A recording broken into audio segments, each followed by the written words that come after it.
Good Up is our space to talk about those experiences in life we didn't know we all had in common.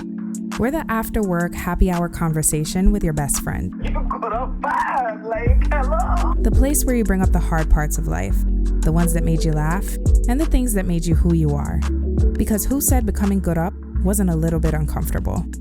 Stay tuned for more information about this week's episode.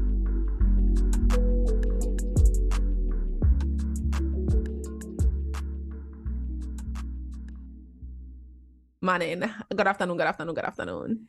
Let me just say how Deidre and I have been here in the studio for an hour. Yes. And this is literally, we actually recording now, like recording, but everything is trying to gain away at that. Mm-hmm. And ironically, my ego is a little bruised. So it's a good thing that today's episode is about fucking ego, because I'm ready to talk about how I listen. Come on, The door wasn't synchronicities. closing, the cat coming here and trying to throw up. D-Drop mic wasn't walking good. Turns out it was my headphones. I was the problem. I can't. Not you being the drama.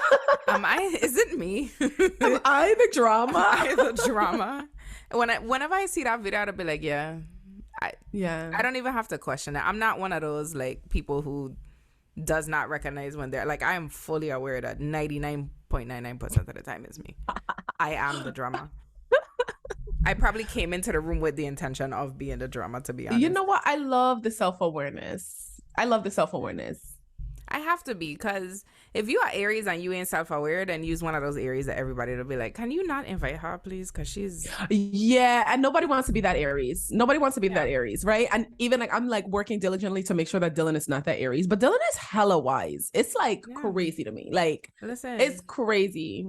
I don't have to try. I wasn't always this person. Okay? And keep in mind, I am an Aries, Sun, Scorpio, Moon.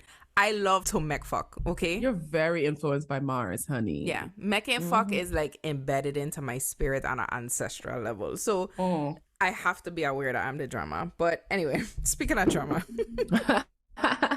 So today's episode is all about ego. And I'm so excited to do this episode. One, because Ego is one of my favorite songs by Beyonce. Got a big ego. Hold on, let me The song is about ego, but the song is also about her man dick, and we know Jay-Z got a big dick. Matter of fact, let me text that to somebody real quick. Hold on, let me send you that song real quick. Be like, you know what this song is about? Yeah. Anyway, so we so nasty. So for those of you who are wondering, what the fuck is the ego, right? So your ego is your sense of self-importance and self-perception. So your ego is essentially how you view who you are in the world. So for some of us, our ego might be really, really, really small. You know, we don't have a whole lot of pride. We don't have a whole lot of self-importance.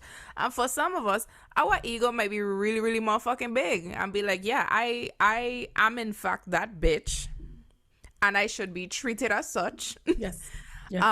And essentially today's conversation is about finding balance with your ego, because having a big ego is not always a bad thing. Sometimes you need it. Sometimes you need to, you know, chickens will fluff themselves up before they attack you. Oh, this is such an island person analogy. It is, but it's like people like, I've never been chased by a chicken. Well, bitch, you had a different life than me. You know, when I was 5, I got chased by a chicken. I had just moved to St. Croix from New York. I get chased by dogs, chickens, horse. I've been chased by a horse. I think I was chased by a goose as well. Yeah. I've been chased by a fucking iguana, bitch. Like, my life has consisted of running from four-legged creatures, okay? I feel like an iguana would be the point where I literally die. Like, my mother would be burying me if an iguana chased me. I've been chased by iguana. Listen, and them motherfuckers will run way faster than you. They don't run so fast. You know, they don't lift up. They front. It's some legs that'll get lift up. They don't be running fast. Yes, you don't just be like, yo, I'm about to die. And anyway, so the analogy was, before I went off on this rant, is that you know how sometimes a chicken got fluff themselves up before they chase you, because it's like, no, bitch, I got hype myself up first. So you could think that I scary, even though I'm probably not. You could probably kill me, but I gonna get real big. Big facts. So essentially, your ego is that. Your ego is that internal process of you like hyping yourself up. You know, again, self-importance. And sometimes, again, it can be good. Sometimes it can be bad. So also in my notes, it says your ego is how you identify and what you identify with, like who you are as a person, whether it's your gender identity, what your beliefs are, your morals. So you can think of your ego as the image you hold of yourself, which affects everything from how you perceive the world to how you behave around others. Okay. So my first question for the group is, how would you describe your ego? Is it big? Is it small? Does it vary? Like, what is You your know ego? what? You know the blowfish on SpongeBob? Mrs. Puff? Yes, I stand her. My ego is a little bit like that because for the most part, I'll be chilling, right? Mm. I know that I'm that girl. So, but I don't have to say it. You know what I mean? But then there are times where she just puff up, you know? Mm-hmm. And then I That's have to fair. like be like, girl, calm down. Let's go. That's fair. It's fine. You know? So it's a little bit of that. I don't lash out when she puffs up. I'm at a point where I know that like when my ego is egoing, I know how to self-regulate now. Like I've walked off the job because I know, Deidre, if you respond the way your ego wants you to respond, it's gonna be a problem. You know what I mean? So she's a little bit like Mrs. Puff. I'll be chilling until I'm not. That's a good description though, because sometimes your ego again is what influences how you respond to things, how you navigate the world. And I would describe it as your ego is your hype man. So yes, oh my god, self-awareness influences how you actually respond. Yeah. And self-awareness to me is the calm friend inside your head who'll be telling your ego to calm the fuck down. Yes. But your ego is the friend inside your head who'll be like, no, slap that bitch because slap she's that bitch trying right me. now. Yes, Slap that absolutely. bitch right now.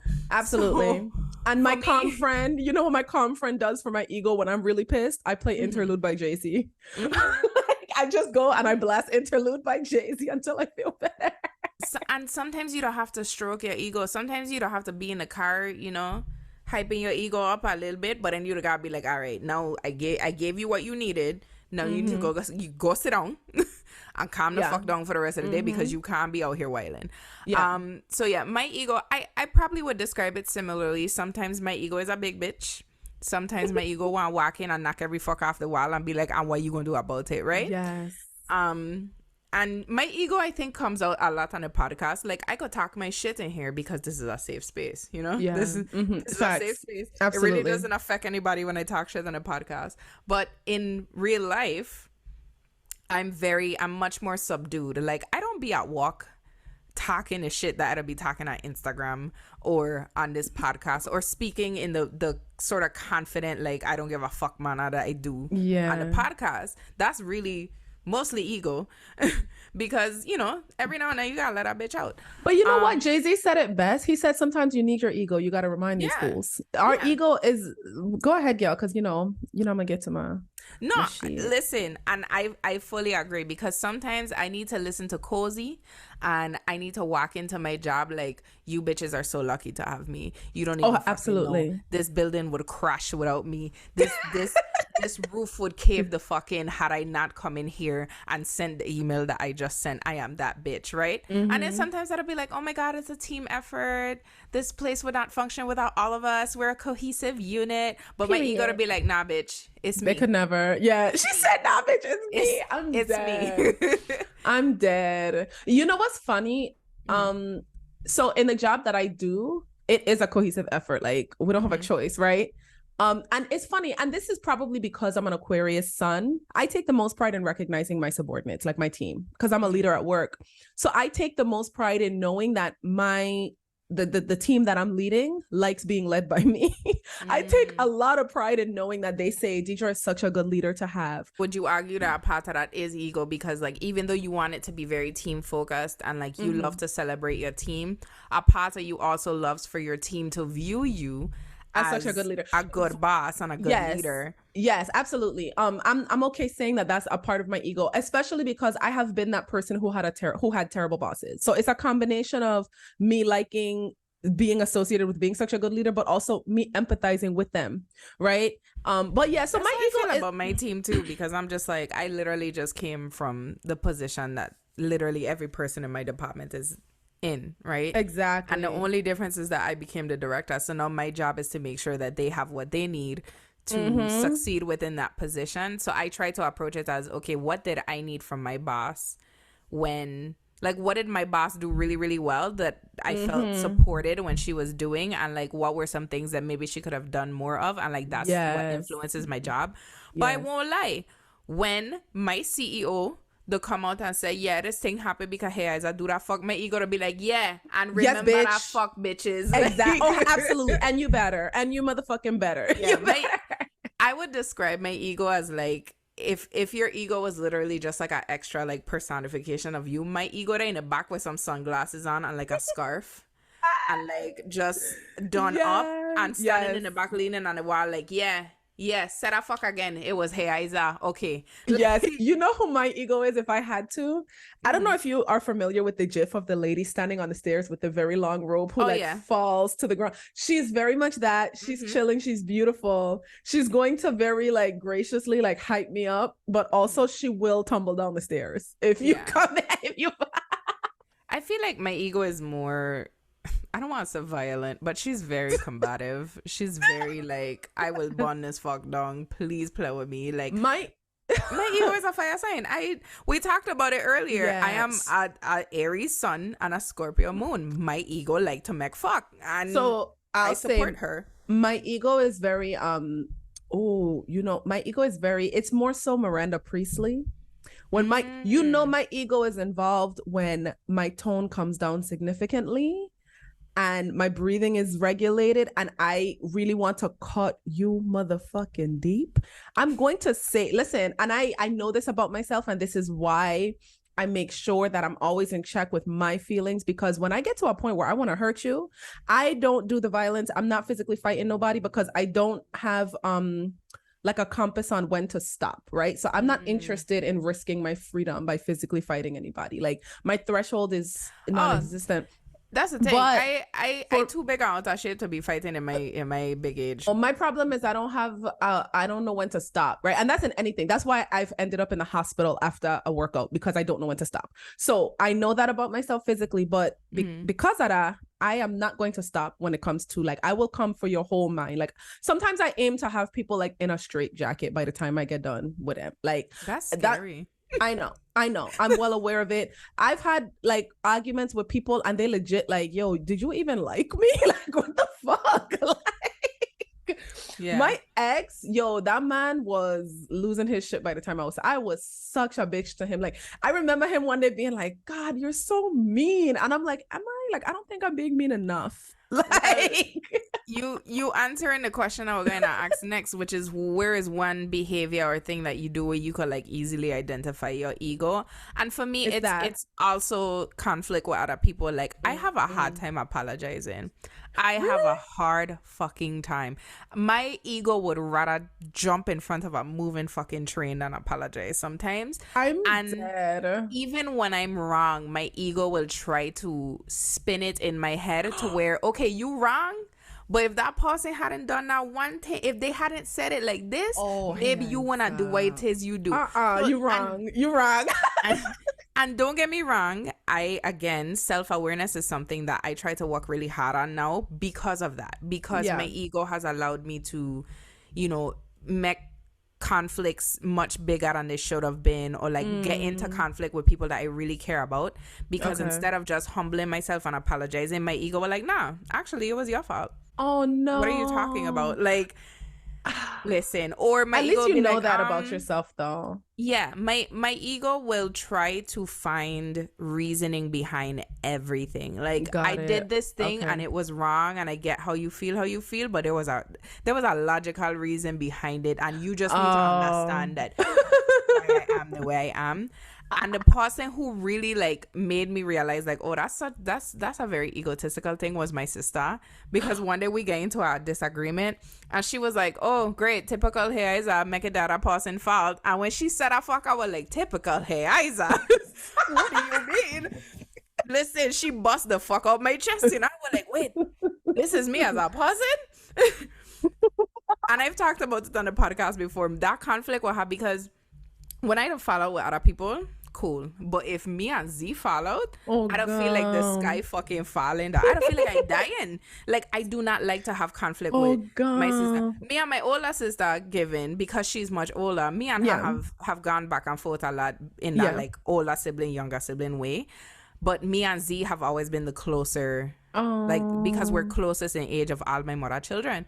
So if we fall out, listen. The world is ending. The world is Yeah, ending. for you think sure. a man could bust my chest the way my sister could bust my chest? Listen.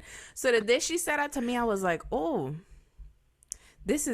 you have a problem. Like, what if Damn. like, so I had to like check myself. And I think ever since then, I've been a bit more self-conscious about Okay. how I move in conflicts. And Stephen will call that fuck out too. It still happens, right, where I'll do something and instead of immediately apologizing or acknowledging that I'm wrong, the ego side of me will be like, there's a reason why I did what I did and somehow it's your fault. Like, Oh, and in hey, relationships you Isa. cannot do that. You cannot It's not do right. that Yeah, fuck. it's not cool. Like, it's not cool. at all. Yeah. You know what? I love that you know that, and I love that you have people around you who call it out.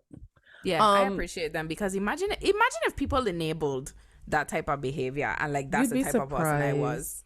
Mm, Yeah, no. You'd be surprised. In my case, I have no problem apologizing when I'm wrong. And because of that, I work so hard to never be like, I like being right. So but even like in conflict, I feel like in the past, I have been so like, I still am working through that. I'm a little bit like, I avoid conflict. So I would quickly just, you notice, it's this podcast that helped me realize that I do have ghosting tendencies, right? You see how good up the be Yes. helping people make progress in life. Look Absolutely. Look at Yeah. us. So I've got send us some money, cash up. Yeah. So in my case, I'm very flight. Like I'm out of here. And it would be like a year later that I finally tell you why I dipped, right? And then it would be like, well, bitch, you could have just told me. So I've gotten a lot better. And that's where my ego gets involved when it comes to conflict specifically. I have no problem apologizing when I'm wrong. Could you imagine? Like, I don't have a problem apologizing when I'm wrong. But when I feel like I've been wronged, instead of going back and forth with people, because I really don't like using you statements. And it gets a little exhausting being like, I feel disrespected because I feel like you feel like it gets exhausting. So I would just slow down and be like, okay. Yeah. Use the I feel words instead of use a dumbass bitch. And Yeah. that's your problem. Yeah, and I'm really good at my I statements, but it gets exhausting using your I statements when you are the one that's been wronged or you feel like you're the one that's been wronged. So it's just been easier for me to like remove myself from situations altogether. I've gotten a lot better at addressing conflict. And so I just, there's that. I don't believe in like demanding apologies because sometimes I'll be owed apologies. And I don't know if that's my ego, but sometimes I be owed apologies and I'm never going to ask you for an apology. Like, if you don't feel the need to apologize to me, bitch. Oh, yeah.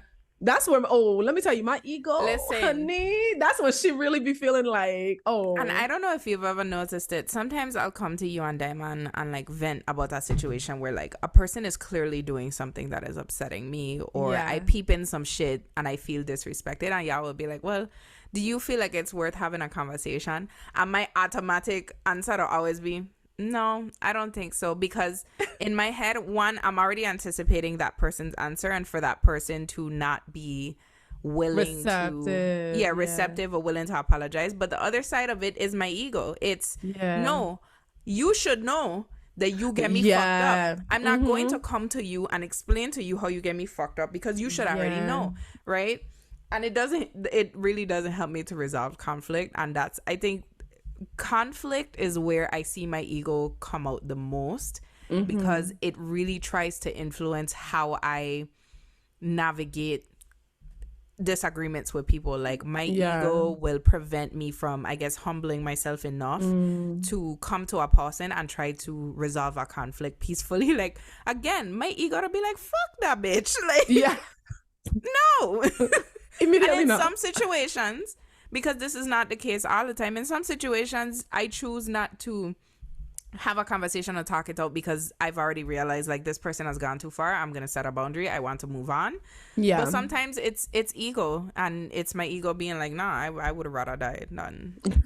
approach this person calmly. How I'd about rather that? I'd rather eat my denim jacket. Listen, I'd be like, you want to call this person and try to resolve this? My ego to be like, absolutely not, bitch. You know, I walked away from a friendship about 2 months ago. And what happened was we had a very minor misunderstanding. And I apologized for my contribution, and she never recognized her contribution. And she kind of just accepted my apology and just let the whole thing be on me. And I just kind of was like, you don't see where you also Your ego were probably like, no, legit. So in the first of all, she took a long time to respond. When she finally did, it was a very quick, basic response with like a heart emoji or some shit. She never really addressed her contribution to it. And then I remember how I think she went to visit another friend of hers because we all live in different states. I'd been inviting her to come visit me for the longest, right? She has no reason not to come, right? It's not like she's poor. Not to say it like that, but it's not like she's poor. Yeah, you broke, bitch. Yeah, it's not like she's poor. And she's always wanting to do things. She loves New York, so she has no reason not to come visit me, right? So I'd been inviting her for a while. She would keep making excuses not to go, but then she went out of town to go visit another one of her friends during that same little moment. And then in addition to that, because she doesn't post on Instagram often. She doesn't post on Instagram at all, really. That's how I knew she went to visit the friend. Because she posted with that friend, and then she posted a caption that was a little bit like it felt shady to me, and I didn't know if it was like a subliminal. And I don't do that. I'm not familiar with that whole social media battle thing where people post subs. But for the first time in my life, I found myself wondering, like, is this her taking like a? So because of that, I found myself saying, I'm never going to be in a friendship where I have to wonder if my friend would do something like that. And so with all those things, let me put this out there. Just for the people whoever listen, don't ever in your fucking life subtweet me or subliminally post about my Instagram, because my dumb ass will skip right past that fuck and assume that you ain't talking about me.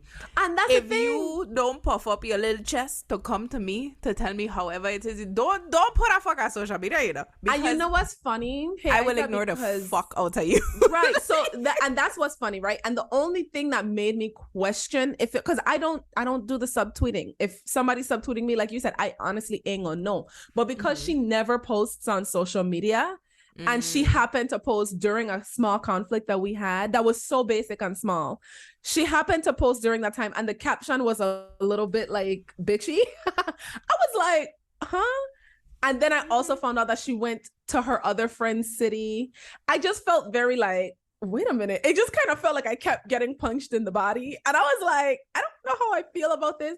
And then I was like, DJ, just let it go. Let some time go by. But I was letting time go by, and my feelings weren't changing. And she never made an effort to reach out to me or anything like that. And she still never acknowledged her contribution. And I literally, one day, I was just in my feelings about it. And I sent her a nice long text pretty much saying this friendship needs to end. Like, I feel like, literally, I pretty much was like, I feel like our friendship has run its course.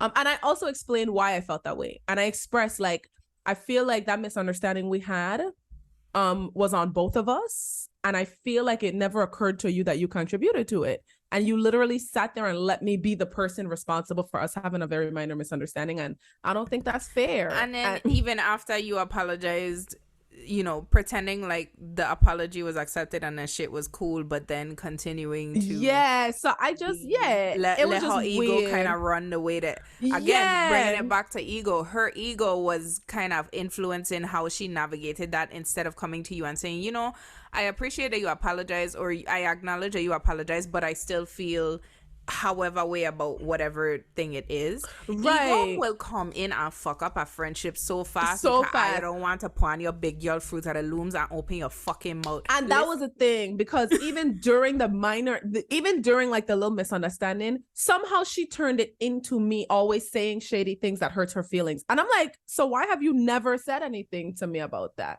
And she goes, oh, because, you know, I am self-aware and I like to stop and reflect. And a lot of times it's just not worth it. I said, of course it's worth it. We're friends.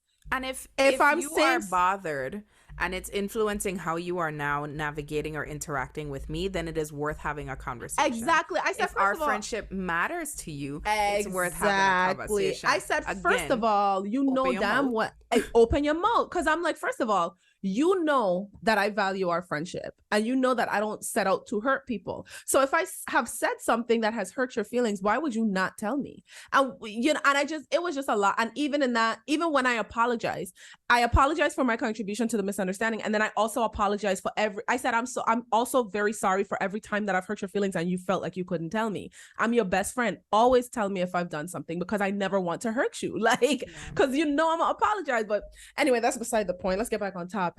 I mean, no, it is on topic, because in thinking about what I was saying earlier about how many times, like, there's been a conflict with a friend and my ego to be like, I would rather fucking die than to try to resolve this. It's ego. Like, it's all ego. It's, I do not want to be the person to come into this conversation, even if it's, I'm calling you out on some behaviors or things that you said that have hurt my feelings. It still requires you to calm your ego down to even approach that situation, because you don't want your pride hurt. You don't want that person to say anything that's going to hurt your feelings. You don't want them to respond in a way that wouldn't be appeasing to you. Right. And the reality is that you cannot control anyone's response, whether or not they're wrong. Exactly. You have to be self-aware and sort of confident enough in yourself to come into the room and be like, yo, this thing is happening in our friendship. Let's resolve it. So for you to not choose to do that, to not open your mouth and call out somebody, but then to go on social media or to just like exhibit behaviors that are like shady, but then also not resolve that. Like, that's all ego. That's your pride, and that's your self-importance being like, I'm too good to resolve this thing, but it's still bothering me, but I'm too good to try to resolve it. Exactly. It was just weird. It gets somebody, right? I ain't gonna call names and I ain't gonna talk about the situation, but there is a friend that I fell out with years ago over something that this person clearly did that was directly tied to their fucking ego. And to this day, this person is subtweeting me on Twitter. And the only reason I know that this person will be subtweeting me is because my friends will be like, is she talking about you? Like, this is so obvious, because I'll tweet something and then this person will tweet something directly related to something I just said. We do not follow each other, you know. We do not follow each other. This person has been talking to themselves for like 3 years. I'm gonna need you to text me who it is, because I'm nosy. I want to know. Oh, I'm gonna tell you. But screaming into the fucking void to themselves. I love that. For 3 years. I love that. And I'm like, if you are still bothered about the lapse of our friendship or whatever it is happen, like, just come talk to me. My profile is public. Like, DM me. You still have my phone number. Text me and be like, hey, I don't like how this thing went, or this thing is still bothering me. If you want to call me out, bitch, call me out. But if you gonna sit on Twitter and just scream to yourself about how much you hate Isa, you talking to yourself. That's like a level of like emotional imprisonment that I never want to experience. You can imagine. It's like when we were talking in a Renaissance episode about how Beyonce haters will just sit at home and they'll just start fucking ripping down curtains. Yes. And they be like, not to compare myself to Beyonce. My ego is not that big sometimes. But for you to be sitting in your house on your little iPhone and just shaking in your fucking boots because of how vexed you be with me, instead of just being like, hey, as I vex with you, like, you know how wild that is. Like, that's anyway. I try to imagine being that vexed with somebody. That's too much of my energy for somebody. I'm sorry. I mean, I don't know if that's my ego or what, but I like my energy lit, and I don't treat the fuck like money, and I'm not spending my good up currency and being mad at somebody.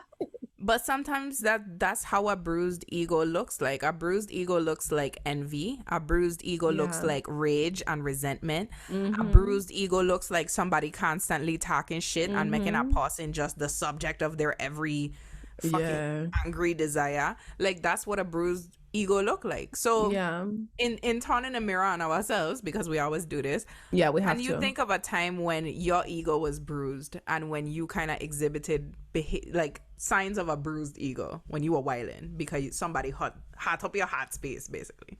That's what a bruised ego is when your heart space, when your heart space get hot up. You know what? That's fair. Let me see.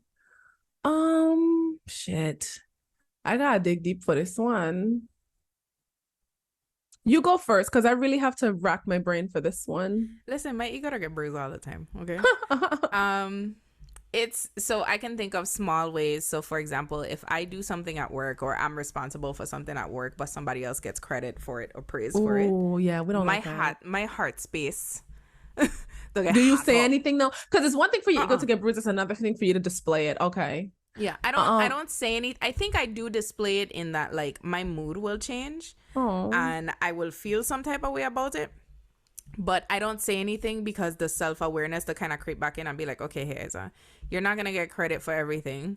Like you ain't Yeah. gonna get praise every single meeting. Like it's Mm-hmm. okay, relax. Mm-hmm. Yeah. But my ego in small ways, like if I don't get credit for something, and you know that because it happens all the time on social media. Oh Where yeah. I've started a hashtag or started like a social media trend, and Mm. then people will like kind of co-opt it and take it for themselves and get credit Yeah. for it. And my ego to be like, I start this fuck. I Well, none of this know. happened without me. And the only thing that kind of brings me back is when I ask myself, okay, but why did you start it? Was it not to start a conversation? Was it not That's so other true. people could take part Yeah. in it? So why you vex that other people taking part in it? Like, Yeah. I don't have to have these like, okay, bitch, calm down conversations with myself often. Yeah. The biggest example Oh, I got one, but go I ahead. see, yeah, like a bigger example of my ego being bruised is being cheated on, I think. Ooh. So here's the thing, Because right? it's wrong, right? Yeah. Me, I'm not going to deny the fact that motherfuckers who have cheated on me have been wrong, Yeah. but the ego part came in seeing the person that I was cheated on with. She wasn't finer than you? Sometimes they were. Because for Sometimes they me, were. if you cheat on me and that bitch ain't better than me, bitch, first of all, my ego ain't even gonna be bruised. I'm clowning you. How But if you would gonna you fucking argue cheat that on it's would you argue that it's ego that determines whether somebody else is more attractive than you? Because attraction is subjective. Your That's true. partner that cheated on you could have possibly found something more attractive in that person. I'm still But clowning like, you. That's my ego. though. My ego yeah, gonna clown you. I'd be like, you cheated on me for You this cheated bitch. on me with a basic bitch. Her throat game must be lit. Listen, Litter. which is just fucking wild. But that's where my ego to come in because I'd just be like, look at the material and like, Yeah, and that's where my ego comes in. Like when it comes, like okay, even like with my ex. mm-hmm. And listen, like you said, you made a very good point, right? Everybody's attraction, the things that people are attracted to is different. So one day I kind of went through his likes. I think it was on like, and I've never been that girl, right? But maybe I needed a little ego boost because I also recognize that he just has no self-control and he's basically an animal. I went through like the I went through like what he because I don't think he knows that like your likes on I know there was a time like your likes on TikTok were public. Mm-hmm. And it was just all these grotesque, like botched surgery looking bitches. And I'm like, that's what you're into? I mean, I'm not mad. I'm not a kink shamer, honey. I'm not a kink shamer because I got my own things, right? But it made me feel a little bit better because I'm like, first of all, this body natural. Okay. And you over here going over there where they go get operations to look like me and they're botched. But hey, that's probably just your thing, right? Listen. But to answer the question, right? A time that my ego was bruised, and it was most recently, and I feel like I've talked to you about this. This guy that I liked, that I ghosted. Wow, I need to stop talking about how much I ghost people on the show because it's really not that bad. But anyway, liked him a lot. I ghosted him, and then I came back like nothing happened.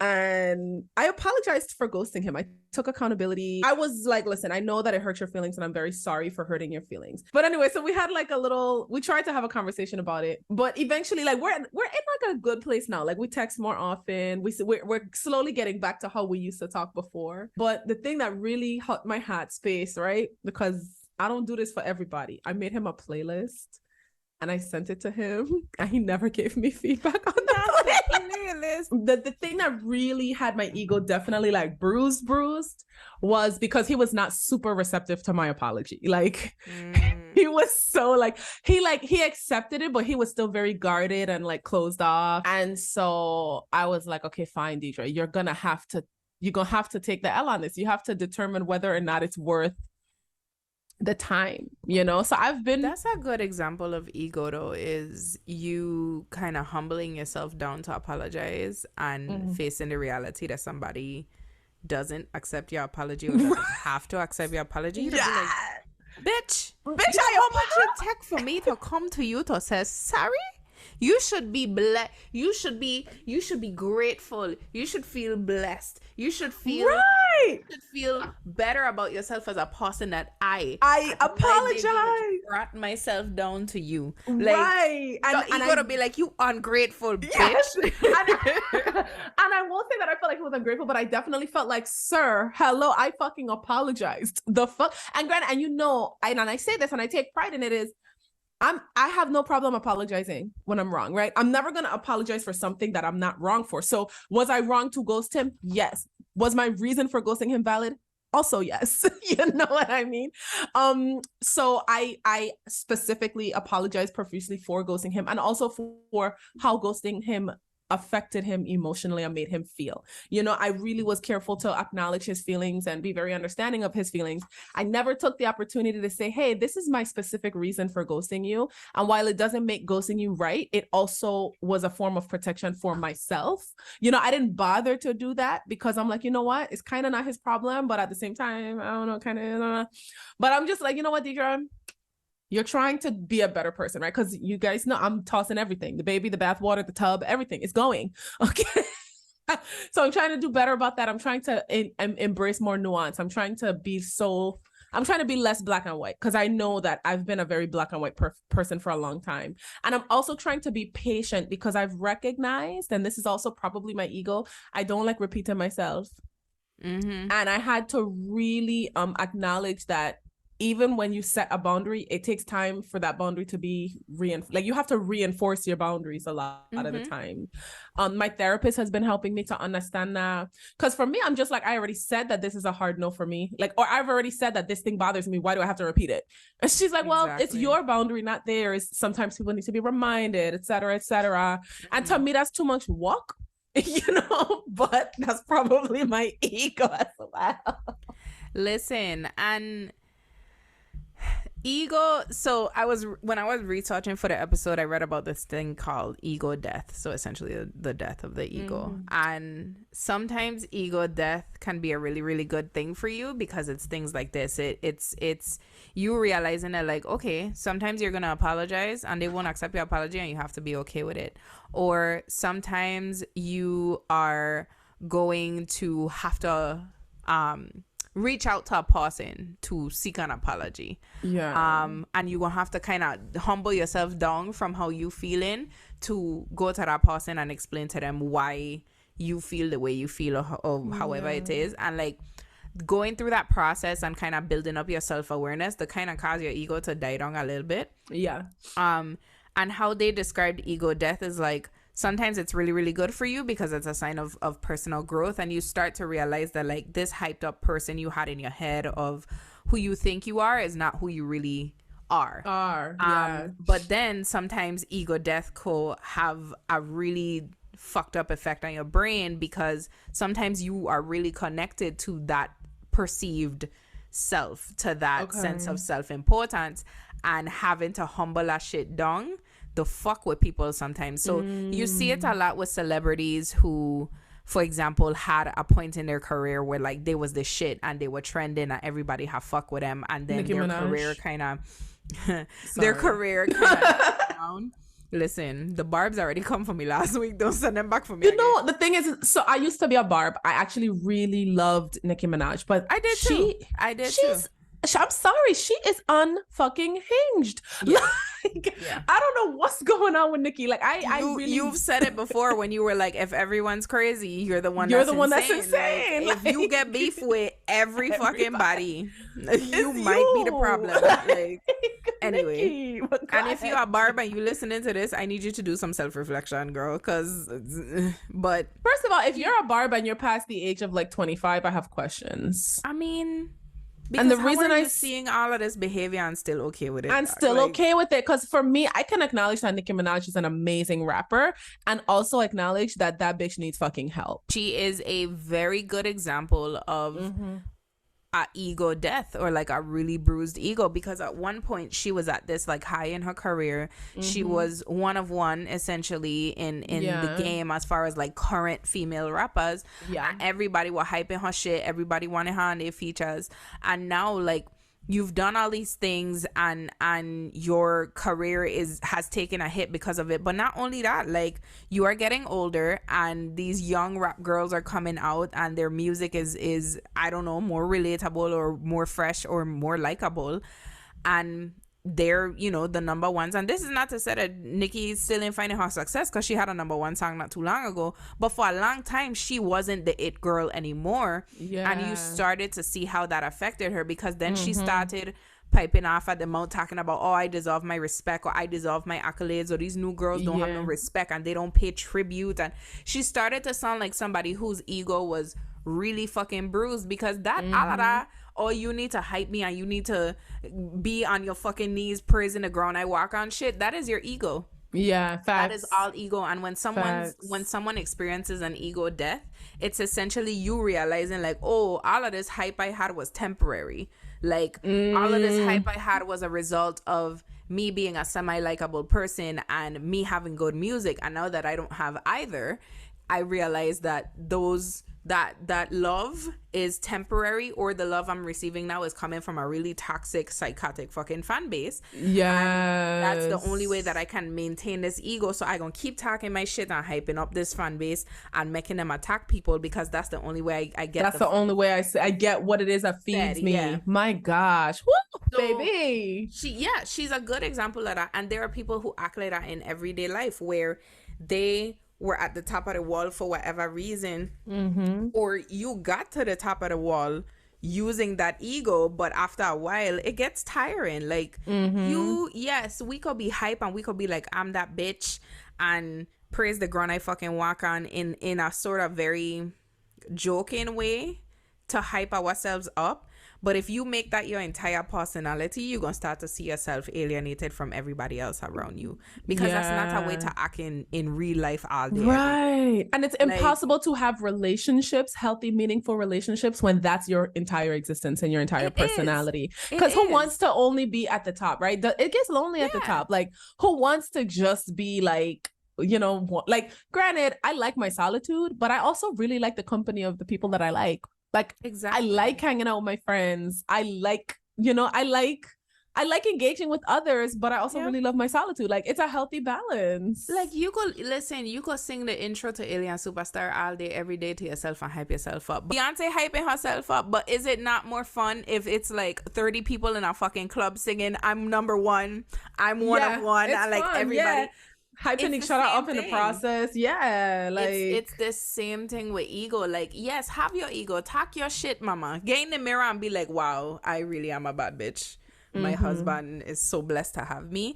Like, I love saying shit like that to myself because it boosts my confidence, but I also love looking at a man and being like, wow, that's my husband. Like, right, I love that man bad. Like, I miss that bana is mine. Like, I don't know how to explain it. I know exactly what you mean. I miss that. I really miss that. But balance. I don't like nobody enough. What we gonna do about this here? What we gonna do? What we gonna do? Because it's not that I don't listen. So here's the thing, and I gonna say it, and we could talk about this in a different episode, or just like off recording time, right? I will say this: being in a long-term relationship has required me to put down a lot of my own personal ego, and has required me to kind of step away from the societal view of what relationships should be, right? There's a lot of conflict between men and women, and don't get me wrong, a lot of that fuck valid, and a lot of that fuck me and my husband have had to talk about in order to get to a good place in our relationship. Like, we've had to resolve a lot of like patriarchal, misogynistic shit. Yeah. But we had to resolve it. He didn't come to me being the most like feminist, woke, like non-misogynistic person. He came to me with a lot of learned behaviors, and same thing with me, that we had to unlearn together. And I think the issue that a lot of my friends are facing is that because of, you know, we agree men are trash, right? because of that, sometimes a man will come to you, and this is not to say accept bullshit behavior, right? There's a level of bullshit you need Have a to hard time absolutely doing be like, that. fuck no, right? Because some people can't change, but you have to be willing to try to resolve some of those things to get on the same page. And if you can't resolve them, fine, move on. Don't waste your time. But sometimes you can. It just think- requires a lot of patience. You know, the thing is what you're saying, I know, and that's what I'm struggling with, right? Because Yeah. for me, I find that it's very hard to meet people, especially men, that have a willingness to unlearn. But then the other thing, and I don't think this is my ego, I think this is a very valid requirement, is I feel like I've done a lot of work on my own self to unlearn certain behaviors. I've done a lot of work on myself without the help of a partner. I don't find anybody worth me putting that much work into, because to me that's labor that I don't think I should have to do. And it's entirely not fair that and women who have done a lot of the emotional labor for ourselves now have to express a level of patience for men who have not done the emotional labor for themselves. So the thought of meeting somebody and seeing their potential in that regard, not even so much as far as like money and stuff goes, but as far as like that emotional labor and them unlearning those things, I feel like I worry that by the time they do unlearn those things, I'll have a certain level of resentment because of, I just feel like that time that we're spending with me kind of being a part of you going through these changes could be spent with us having a good ass time. You know? No, that's actual factual. And it always makes me think of this lady I met a few years ago. I feel like that conversation I had with that lady is a thing that really made me say, I don't know that I'm cut out for marriage. She said, when you marry a man, the first 10 years of y'all's marriage is basically you raising him. And pretty much, and I was like, I literally, but the thing was, so here's the thing, right? I thought she was joking. My friend was asking her for marital advice because she was a newlywed. I think she'd only been married like a year and a half or 2 years at that point. When that lady said that, I literally bust out laughing here. I really thought that lady was joking. I would have laughed too. And then I would have laughed from the time that the person who was newly married asked a middle-aged woman for marriage advice. Right now, Gen X and boomers, based on how these men be behaving, y'all don't have shit to tell me. Y'all don't have shit to say. I don't want to hear y'all nothing from you. Because y'all were responsible for raising us, and this is what we're working with. This is on y'all, right? I don't want to hear shit from you. So, these men out here starting podcasts. These men out here asking me what I bring to the table and arguing on Twitter about a $200 fucking date that's imaginary, okay? These are the men you raise. You don't have shit to tell me about marriage. Continue. So I bust out laughing, and then I became the odd one out because everybody kind of looked at me like, and I feel like all the women who like value marriage and shit kind of looked at me like, bitch. And then I was like, oh, you wasn't joking? She was like, no, I'm dead serious. And she was so serious. And I said, and then I just remember being the one who kept combating that. And I said, but that's a long time. I said, so while you're raising the children that you have for this man, you're also raising him? Like, she's like, well, yeah, because they come thinking, and it's a lot of what you said about them. Told her that statistically women who are unmarried live longer. And you know what? At the time, I didn't know that, because if I did, trust me, I would have said that. But at the time, I just was so like disgusted by that. I'll be honest. And then, but it also goes to show why married women age worse than their partners, right? You see a couple have been married for like 30, 40 years. A lot of times the man look younger than his woman. And it's because the fucking woman been carrying the brunt of the emotional labor. As above, so below, as within, so without. If you're doing all this emotional labor, you don't really have the capacity to take care of yourself. Yeah. It's just, it was no, and listen, me. And I was like, I can't do that. Your feelings about it are absolutely valid, and I recognize, and I need to say it here, that like my relationship is my relationship, right? This ain't gonna be everybody's situation. And Steven and I started dating when we were in college, so that growth and that kind of navigating all of those issues happened at a time where marriage wasn't on the table, engagement wasn't, we weren't starting a life together, we were just in a relationship, so we had time.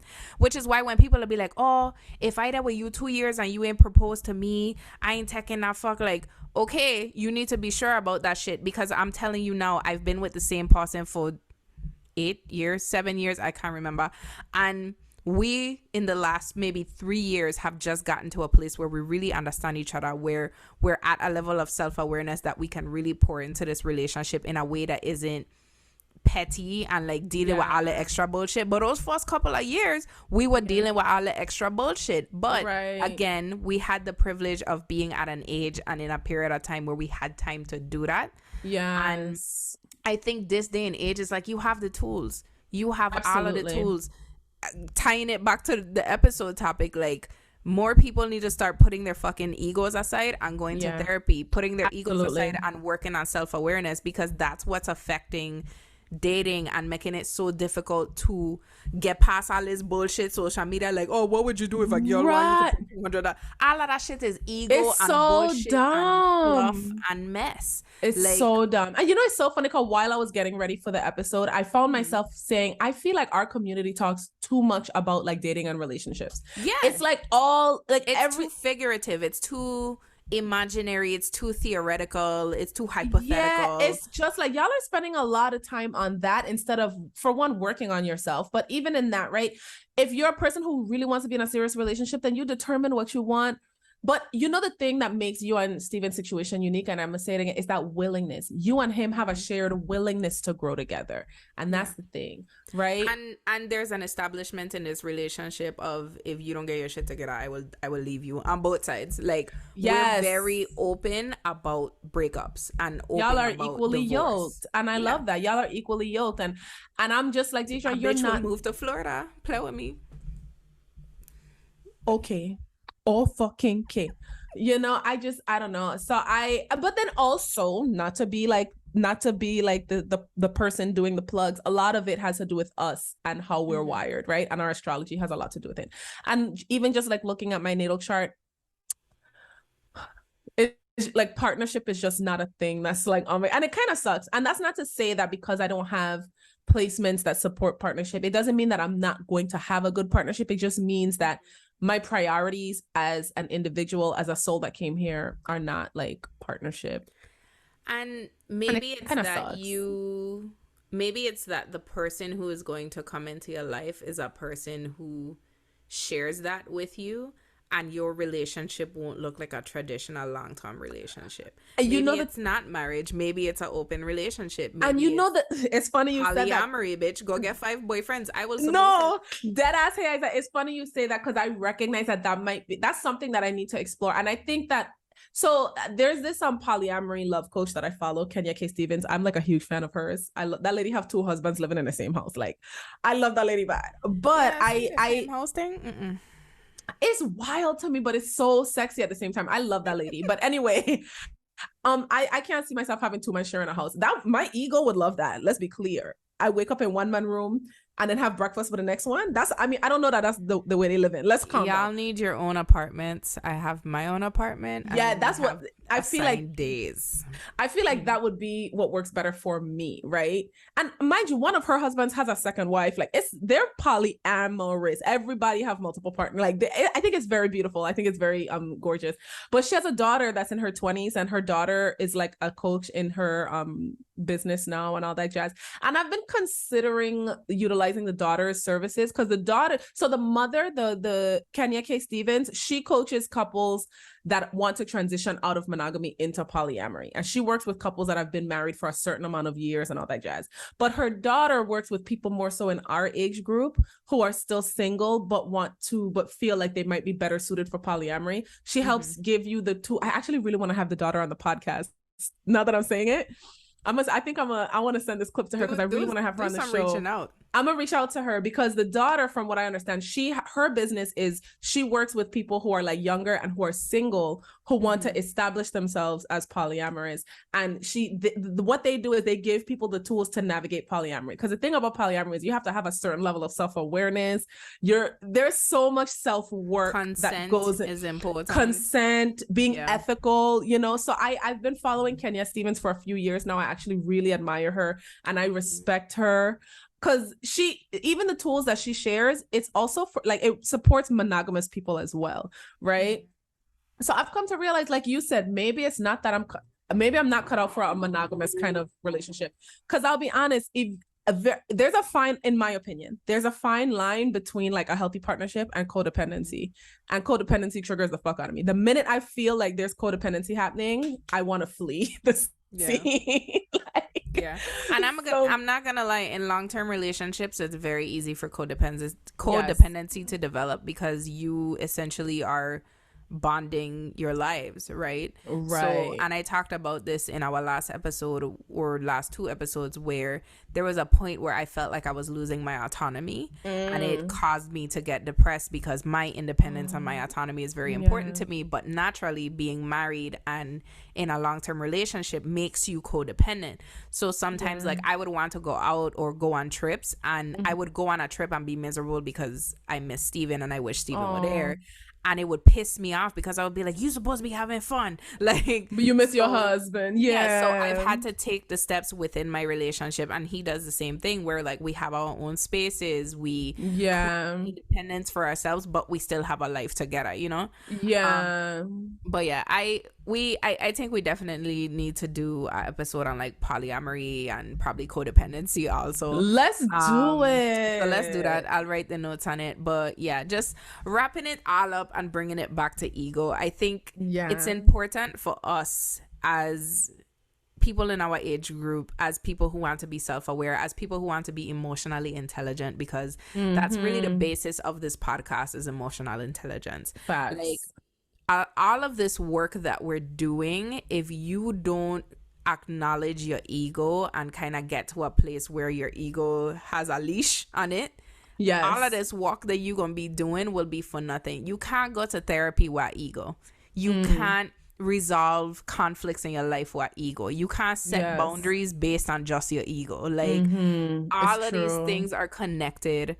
And you know, I hope that whoever is listening, like, you text sometime today, whether it's journaling, whether it's talking to yourself in your car, like, ask yourself, what does your ego look like? What is that bitch wearing?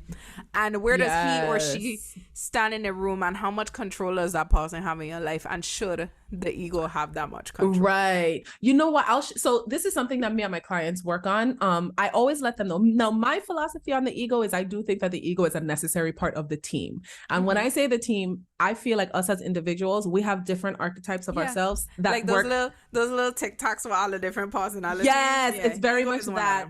And I feel like ego is a very integral member of the team.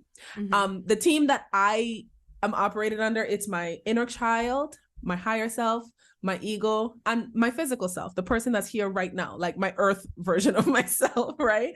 And I always say, the ego should not be the one driving the bus, but the ego absolutely should be on the bus. Like, the ego has to be on the bus. Like, we ain't going nowhere without our ego, but our ego should not be the one driving the bus. But that's my personal philosophy. Your ego should be either in a passenger sometimes or somewhere in the back, like, hey, fight that bitch, but should not be not be in the front. So in my vehicle, my higher self is driving, right? My ego is in the backseat with the aux cord. My ego is in the backseat with the aux cord. My physical self is in the passenger seat, and my inner child is in the backseat sharing candy with my ego. Like, they are besties. Because if your inner child hungry or your inner child needs something, your ego gonna be like, yo, we need to feed the baby. Like, we need to feed the baby right now. So that's literally when I envision, like, the car. It's my higher self driving. It's me in the passenger seat. It's my ego in the backseat with the aux cord, and it's my inner child in the back with all the entertainment she needs, coloring books, her own iPad, all the candy she can eat, but also lots of fruits and veggies because she's well taken care of. That is such a listen. If anybody who listens to this podcast is an artist, can you please draw? A car scene with either me or Deidre's personalities and put ego in the back, but make sure ego look like Beyonce. Yeah, no, ego is that bitch. Ego always has the most sickening designer sunglasses. Her hair is fucking fire. Ego is that fucking bitch, and she's spoiling the fuck out of inner child. Like, ego and inner child, that's like the auntie who you can't do no wrong to. Like, yeah, them two to be in the back chilling. Like, ego is rich auntie energy. Rich auntie energy. Okay. Yes. She's like a cross between Samantha Jones, Olivia Pope, and that fucking bad bitch from, I don't know if you remember Two Can Play That Game, Gabrielle Union's character. Connie. Connie. Hey, Connie. Bitch. My ego is Connie in that motherfucking red suit. Okay. Connie was so fucking fine. Listen, all right. So this is the social media assignment. If you're listening to this episode, whether you are a patron or you getting a fuck all with a video content to look at my good up face and Deidre good up face because you don't pay for it anyway. Whether you're a patron or you're listening to this on a Good Up Tuesday, go on social media, tag us, and either save a picture of a character from a movie or a character from a cartoon, or show us essentially the representation of your ego. Okay, I want to see what your ego look like. Who is your ego? Is your ego Angela Bassett in American Horror Story Coven? Is your ego Samantha from Sex and the City? Is your ego Beyonce on the run tour with a bald outfit? I need to know who your ego look like. Okay, my ego is a cross between who I already named, but it also involves Miranda Priestley and Beyonce in Mood Forever. In the video for Mood, it's all of those things combined. It's like it's a lot. Yeah. Listen, I want to see all of it. Make sure you tag us. But yeah, we actually we're recording 2 episodes today, so we gotta go switch over and do the things. But for those of you who are listening this week, you know where to find us at Good Up Pod, #GoodUpTuesday. If you want to make a contribution to the podcast, either on a one-time basis or monthly, and help us to keep the motherfucking lights on, it's patreon.com/GoodUpPodcast. You get early access to episodes 1 week early. You also get full videos of the entire episode. You also get access to our VIP community on Facebook, which we're trying to rile them up in there. They're a little quiet for me. Well, Facebook is an auntie community. We need to have, we need to find something, maybe a WhatsApp group. Yeah, something WhatsApp like group. That, because Facebook is such an auntie community. Yeah. Like, don't nobody be on no motherfucking Facebook. Yeah, I'm going to go ask the patrons actually after we finish recording today what they would like, because I want to make sure we're talking to y'all often and that y'all have a place to talk to us in real time. Yeah, maybe a text community would be fun, especially if everybody has iPhones. Oh my god. All right, let's make this happen. So no green bubbles in my shit though. Yeah, no, absolutely not. We're not doing that. Now, I just want y'all to know that I'm bad at group chats. Like, I love being in group chats, but sometimes I get overwhelmed. Deidre gonna pop in that fuck after 2 days with the same topic. I'll be like, yeah, that's my opinion. We're gonna be like, Deidre, we already moved on. Yeah. Anyway, I love group chats, but I'm terrible at them, and I insist on being in group chats. You know what though? But because I know you and I love you, like Diamond and I have accepted that whatever we talking about now, Deidre gonna come 6 hours later and add her 2 cents. So we try not to move subjects too quickly because we don't need Deidre to add her response to one thing. Sometimes they legit yell like Deidre, and I'll be like, oh, sorry, hold on, let me. All caps, Deidre. Anyway, thank you guys so much for listening. We will see you right back here next week. Deidre, tell the people and the ego them bye. Bye. Good Up is hosted and produced by Deidre Ritter and Hey Isaac Quinones Ivory. Find us on all social media platforms at Good Up Pod. Use #GoodUpTuesday to continue the conversation and get access to exclusive bonus content at patreon.com/GoodUpPodcast.